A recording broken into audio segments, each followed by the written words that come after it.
Chapter 3: The Siren's Call. The Curated Echo. The genius of Axiom strategic systems lay not in their ability to hide the truth, but in their ability to drown it in a sea of beautiful, verified lies. The post-arrival feedback loop was the crown jewel of the Arcadia marketing machine. 1 month after the first ships vanished over the horizon, the digital screens of the mainland, the cracked tablets in the slums of Lagos, the flickering billboards in the hollowed-out ruins of Berlin, and the neural feeds of the desperate, erupted with verified resident content. These weren't polished government ads. They were life logs from people like Sarah, the librarian, and Marcus, the teacher. They showed Sarah lounging in a zero-gravity pool, a glass of crystalline nectar in her hand, laughing as she described a life without a single alarm clock. They showed Marcus teaching leisure philosophy to a group of smiling retirees under a canopy of bioluminescent trees. "It's better than they said," Sarah's avatar whispered to millions of viewers. "I used to feel like a ghost in my own city. Here, I am a guest of the world. Don't wait. Apply. Come home to Arcadia." What the viewers didn't see were the semantic filters Axiom used to process these videos. The life logs were real, but they were recorded during the dopamine saturation phase. Any mention of the transit hubs, any flicker of confusion about the weight check stations, or any question about neighbors who had migrated to the next tier was scrubbed in real time by a subroutine known as the editor. The cult of the ticket. The result was a global hysteria. On the mainland, the value of human labor hit an absolute zero. Why work a legacy job for a pittance when paradise was just a lottery win away?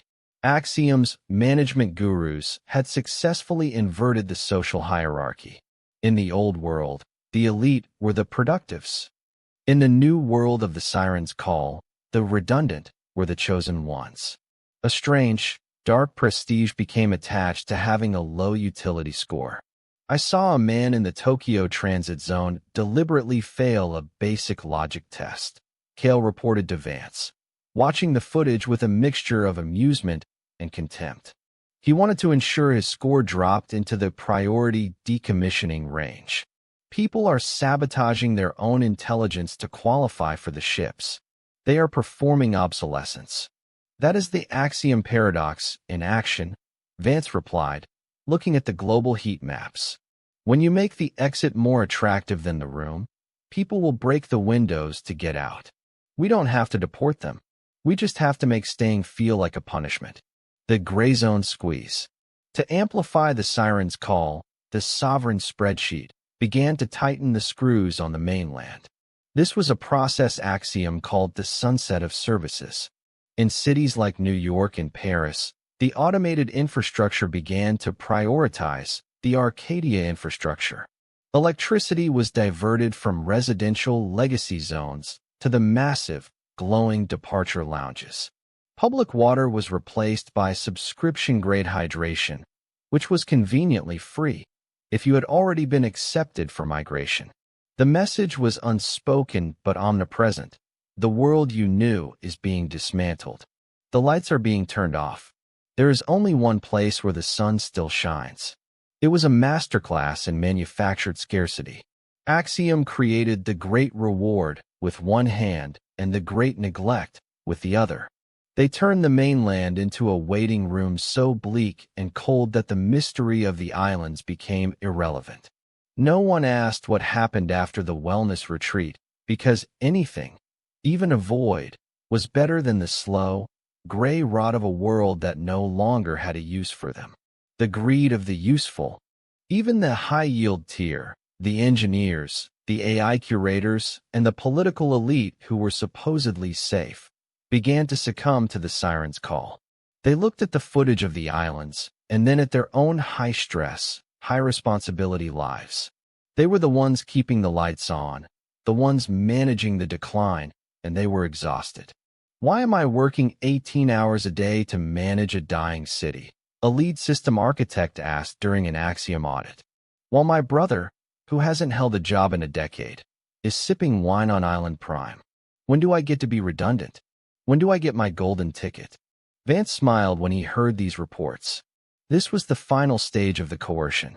When even the useful began to envy the discarded, the resistance was truly dead.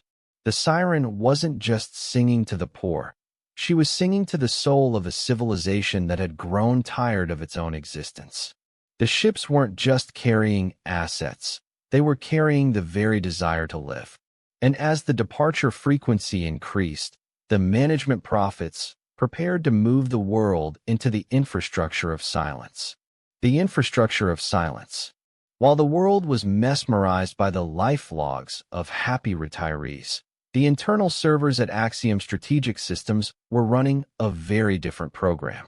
It was called signal remediation. Management gurus like Sterling Vance knew that a single true feed, a raw, unedited video of the recycling process, could ignite the very global revolution they had worked so hard to bypass. To prevent this, the islands weren't just physical retreats. They were electromagnetic fortresses. Every island in the Arcadia archipelago was wrapped in a white noise envelope. No unencrypted signal could leave the zone. Every pixel of data, every byte of a voice note, and every frame of a VR stream had to pass through the Axiom gateway. The goal, Vance instructed his technical directors, is not to stop communication, but to curate it. If a resident feels sad, we don't block their message. We simply tone shift it. We use AI to adjust the pitch of their voice, the brightness of the background, and the specific nouns they use. A complaint about missing friends becomes a nostalgic reflection on making new ones. We are the editors of their reality. The consultant's handbook, managing dissent.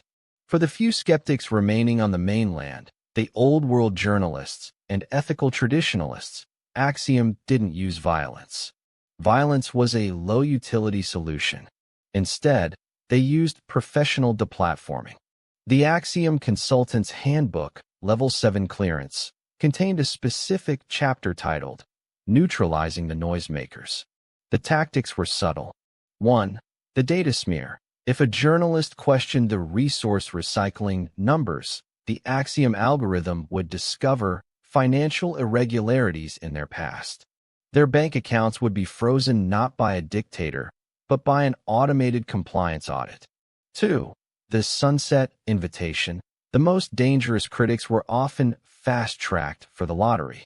They were given golden tickets as a way of recognizing their critical importance to the dialogue.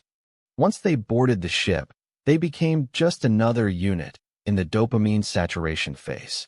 Their descent vanished into the wine and the VR suites. 3. The logical circularity. Axiom representatives would go on news streams and argue that any fear of the islands was a symptom of cognitive obsolescence. They argued that the human brain, evolved for a world of scarcity, was simply incapable of processing the concept of a post-work utopia. Fear was rebranded as a medical condition. The threat level protocol. Inside the Axiom Command Center, every person on Earth was assigned a friction score. If your friction score was low, you were a passive asset, someone who would go to the islands quietly. If it was high, you were a disruptive variable. We don't punish the variables, Kale explained to a group of investors who were funding the construction of Island 3. We just adjust their priority. If someone is creating a negative narrative loop on the mainland, we simply move them to the top of the wellness retreat list. We remove the spark before it can find the dry grass. We call it preemptive peacekeeping. The greed of the leaders was also managed this way. Any politician who began to feel a moral lag, a sudden, inconvenient surge of guilt, was shown the alternative projection. This was a hyper-realistic simulation of what would happen if the Arcadia project stopped. They were shown their cities burning, their palaces looted, and their own families being judged by a starving mob. The spreadsheet is your only shield, Vance would tell them. Without Axiom, you are just a man in a suit standing in front of a hungry hurricane. The invisible chains. The most terrifying part of the Siren's call was that it made the chains invisible. On the mainland, The people were free to not go to the islands, but they were also free to starve in the dark. Axiom had successfully commodified the basic human right to exist. They had turned survival into a premium subscription that could only be paid for with one's own disappearance. The management profits didn't need to build walls. They just had to make the outside world so miserable that the people would build their own cages and call them sanctuaries. As the second wave of ships prepared to launch, carrying double the capacity of the first, the signal remediation teams reported 99.9% compliance.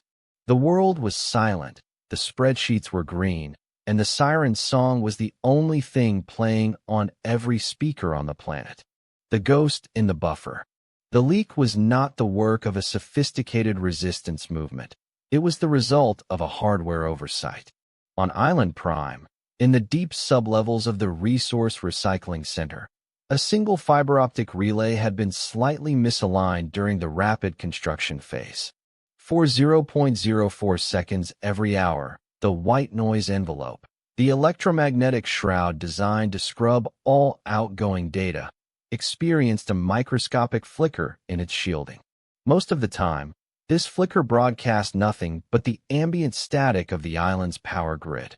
But on a Tuesday afternoon, as the fifth wave of migrants was being processed through the wellness tunnel, the flicker aligned perfectly with a data burst from a maintenance tablet held by a technician who had grown too curious. The technician, a mid-level Axiom utility guard named Kovic, had spent weeks watching the weight check stations and the sunset schedules. He had seen the transit hubs fill with thousands of people and heard the hum of the high-intensity incinerators that the management gurus called carbon scrubbers. In a moment of terror-induced lucidity, Kovic had recorded a 3-second video. It wasn't polished. It was shaky, dark, and raw. It showed the interior of a recycling vat being cleaned by automated drones. Specifically, it showed a pile of legacy belongings, eyeglasses, wedding rings, and digital lockets, being melted down for their rare earth minerals. Beneath the video, he typed 4 words: "The dividend is death." The signal breach. The message hit the white noise envelope at the exact millisecond of the relay glitch. It bypassed the Axiom gateway and hit an old, neglected satellite orbiting in a legacy band. From there, it cascaded down to a red zone cluster in the decaying remains of Chicago, a group of high-friction citizens who had refused the lottery and were living in the dark, scavenging for parts. In the Axiom Command Center in the Alps, the alarm didn't sound like a siren. It was a soft, purple pulse on Sterling Vance's personal overlay. "Breach detected," Cale whispered, his face losing its symmetrical composure for the first time. "A non-curated signal has exited the Arcadia perimeter. It reached a ground station in Sector 4. Estimated views, 1,200 before we took the tower offline." Vance didn't blink. He watched the red contamination map spread across the hologram. 1,200 people saw the truth? That's 1,200 too many. What is the content? "Visual evidence of the resource recycling process," Cale replied, his voice trembling, "and a text string identifying the nature of the dividend. The crisis management blitz."